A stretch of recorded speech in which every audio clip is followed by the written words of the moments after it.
We can make a conservation case for the value of this in terms of evolution differentiation occurring in isolated peripheral populations. Regardless of that, from a network point of view, this enables us to break up the task of compiling element data among the many programs, everyone benefiting as the system expanded into element characterization, abstracts, and beyond. We set up elaborate data exchange mechanisms to make all this possible. I wonder how often you all reflect on the power of this. It wasn't something that came to me all at once. It was more like a dawning awareness of how different this was from how most people work. I'm out of touch with nature conservatives and network operations these days, but your main stock in trade must be the fact that all that continuity and networking makes it possible for you to answer questions that others can scarcely even frame. One thing that always frustrated me was the vast amounts of resources wasted on startups and failures in our field, sometimes ongoing failures, by our competitors and even our cooperators, so many times greater than the amounts we were able to put to good use. This partly results from sheer willfulness, but otherwise from the failure to understand this network model, continuity, the whole thing. I used to draw a complexity matrix to illustrate the point. I think I may have gotten it originally from John Gall's wonderful little book, Systemantics. Read it. It shows databases on one axis, numbers of users on the other. It starts with a single flat file in the corner with a single user. Users increase on the one axis, database complexity on the other. The combination of the two compounds geometrically. The big complex data system employed by many users stage is hardly ever arrived at. But the beguiling nature of that first flat file is the cause of so much waste. I once had several USDA summer interns conduct a survey to find out what the department was doing with information systems that might be useful to us. I started them off with 4 not very good but related programs I knew about. And they spent a month finding out about over 200 others. This is not a joke. That had been started and were still thought by someone to exist. They spent 2 more months finding out that every one of them had disappeared without a trace. Does this make USDA unusual? I'm afraid the answer is no, not at all. This brings me around to a couple of personal points. Because heritage is an attempt to model reality, I'm not convinced I ever invented anything. Instead, everything always felt more like an act of discovery. Modeling reality forces you into a narrow range of possibilities, among which you can only choose. I've always said this amounts to a constant seeking after truth, but wiser people than me have thought as much. Confucius taught the beginning of wisdom is to call things by the right names. And Gandhi said, I just got this from a movie the other night. I once thought God was truth. Now I think truth is God. Hence, India's great national motto, truth alone triumphs. I've known that forever. I think this modeling the truth business forced me to become a perfectionist. The junkyards of the world are filled with cars that were still 95% functional. For something to really work, you have to get it almost exactly right. And the best approach to perfection, I believe, is incremental, successful approximation, the heritage concept in a nutshell. Back to the story. After the file restructuring event, things moved into high gear with everything happening at once. We sold new programs, several every year. We developed new methods on a nearly daily basis. We raised money on a scale not previously imagined. We built staff like nobody's business. We became the #1 employer of Yale forestry grads for a decade. We started some programs in Canada and Latin America. System advantages developed apace. They were exciting years. I mentioned before that I have more to say on the vast complexity, so grit your teeth, with which we had to struggle. I remember at the very beginning tussling with the basic problem of how to identify the individual records using some kind of code. Element coding was the hardest. We went through many iterative steps to get to a workable place. I wonder what you do with this today. How to link the various geographic entities. Remember, this was years before workable GIS. We called ourselves a GIS without a GIS. And our linkages were via EO, point center, counties of occurrence, and the like. How to deal with boundaries in the computer. We could draw and did draw these on manual maps or photos, but in the computer? What to do about mapping anyway? I quickly settled on the USGS quads as our main reference, and without them I don't know what we would have done. But we couldn't just scribble and erase on them, though we didn't want them out. So there were other maps kept in other files, along with aerial photos, lots of additional information, etc. I can remember calling down to the Mississippi Heritage Program with a question about a particular thing or place, years after we transferred it to the state, and talking to a young person who never even heard of it. Like any number of you, no doubt. And I didn't bother trying to tell him. But at one point he said to me,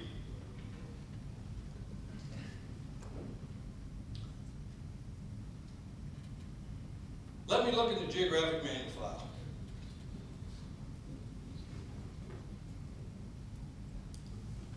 A thing I had conceived and structured a long time before. You can't imagine the joy that welled up in me. Damn, I thought to myself, this standardization thing just might be working out.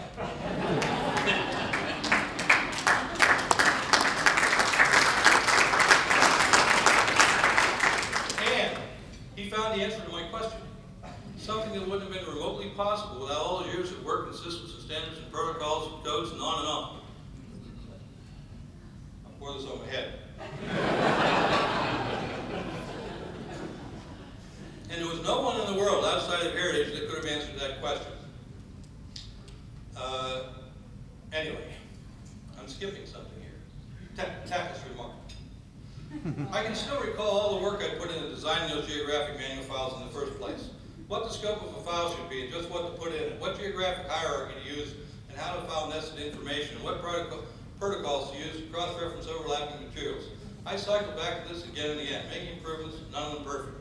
And outside of filing the information, how to decide from elements of NEO data and other factors, and what other factors, by the way, just when a geographic location became important enough to be designated as a site for conservation attention and a site file officially begun. And then how to decide what all to encompass in it, and how to think about the requirements for viability, and how extensive, and from this, how extensive it needed to be, and where to set up defensible boundaries. And then what notation to use to distinguish those boundaries from other kinds of boundaries, and how to deal with the changing those boundaries as thinking evolved, and on what maps to record these, and what filing structures, and how to retrieve this information, and how to document, keep track of it, and how to amend the maps and things progress, and so on. You get the idea. Just a moment on. One thing I recall is both frustrating and gratifying was that the stuff that we worn ourselves out over in one computer generation was taken care of automatically in the next. So that earlier technology, however functional and painfully developed, repeatedly was made obsolete. Not the fundamental data model, though. That has endured throughout. And if it has been neglected, even with GIS, I bet I can still make a case for the geographic manual file. I could write a book about all of this. Well, I guess the Heritage Programs and Methods are the book. For 23 years, I spent every minute that wasn't taken up by other duties pondering these kinds of questions. It all had to be brought together somewhere, and that was inside my head. There was almost no aspect of the methodology and systems that I didn't know as well or better than anyone. And uniquely, I also had the authority to decide.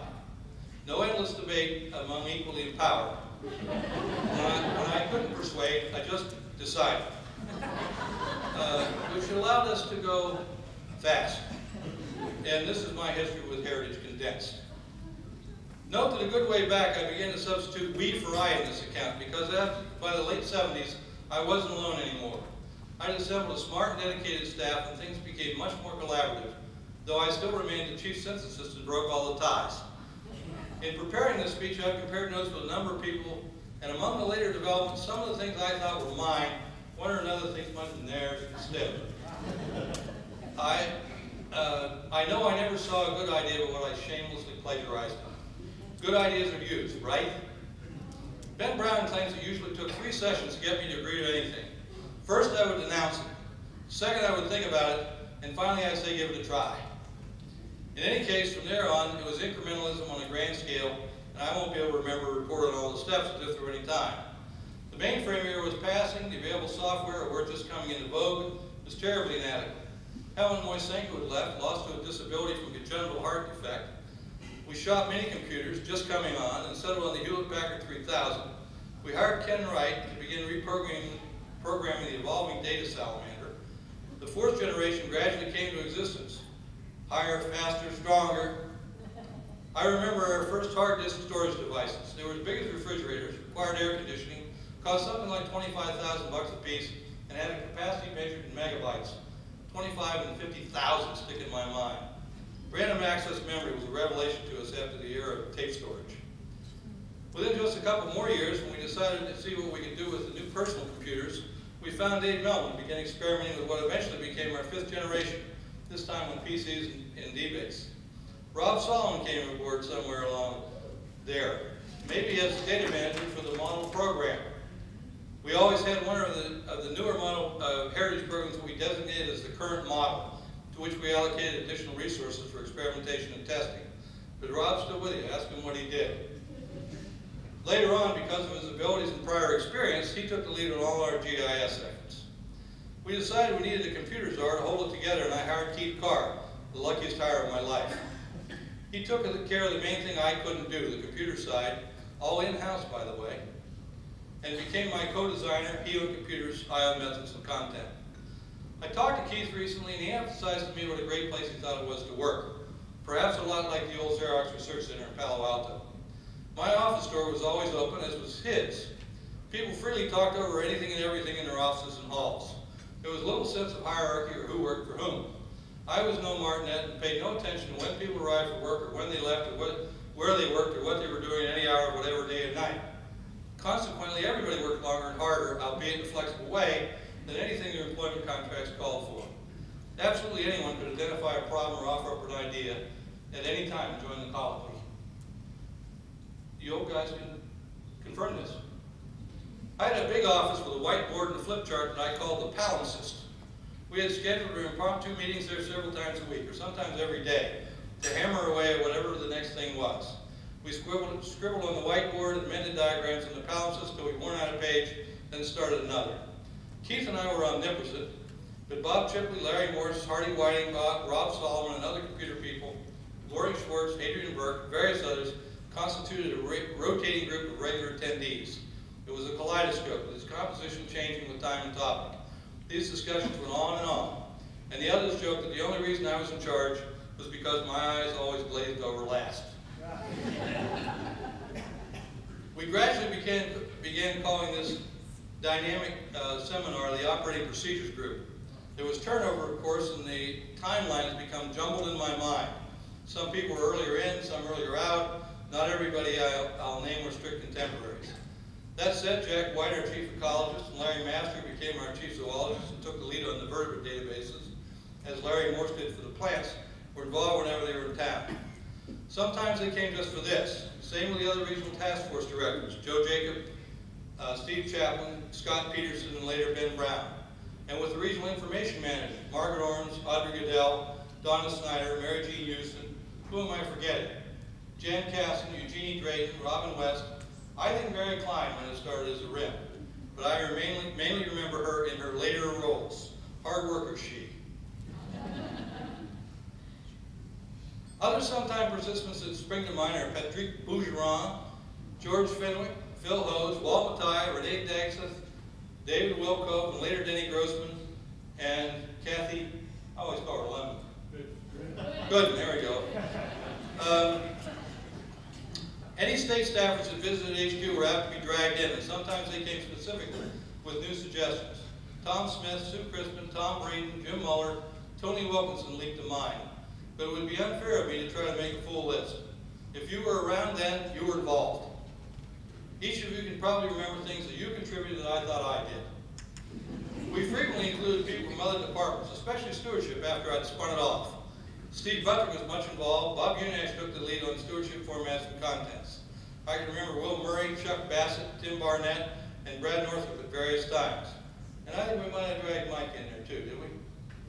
Yeah, I'm sure we did.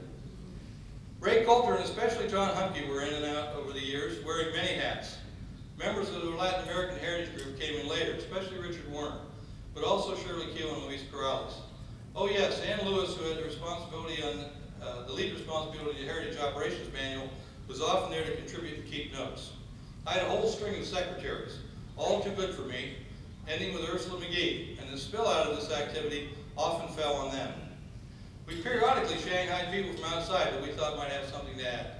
We also brought in as many of our outside competitors as we could, to hear what they were doing, to borrow anything worthwhile, and as a route to possible joint venturing or converting them to the fold.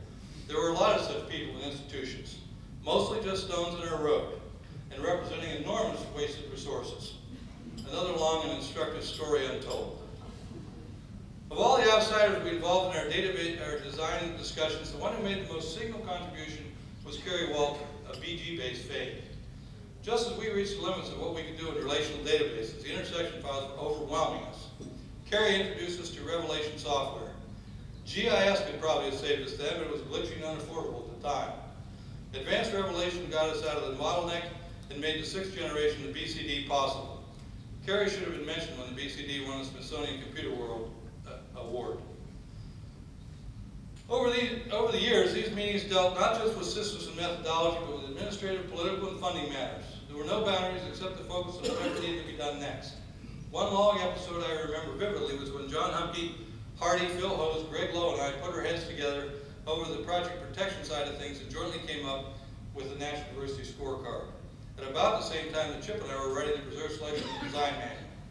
This was a high watermark in systematic biodiversity conservation planning, I think, at least as an integrated part of the Conservancy Heritage Nexus. At a later point, as the main methodological variables began to settle into place, what had been a genuinely movable feast became more formalized. The membership in official OPG solidified somewhat, including specific people from various heritage programs, and there may have even been elections, I can't remember. And the group mainly functioned to provide a broad review of what was workable and what else was needed. We hired Steve Taswell to do the thankless job of coordinating its activities, tracking system evolution, and listing proposals for new experimentation. But outside of this, the whiteboard meetings went on to the end. To anyone I've forgotten to mention the above account, I apologize. Please blame it on the gathering cobwebs. The sting will be gone when this speech is consigned to the bottom of the birdcage.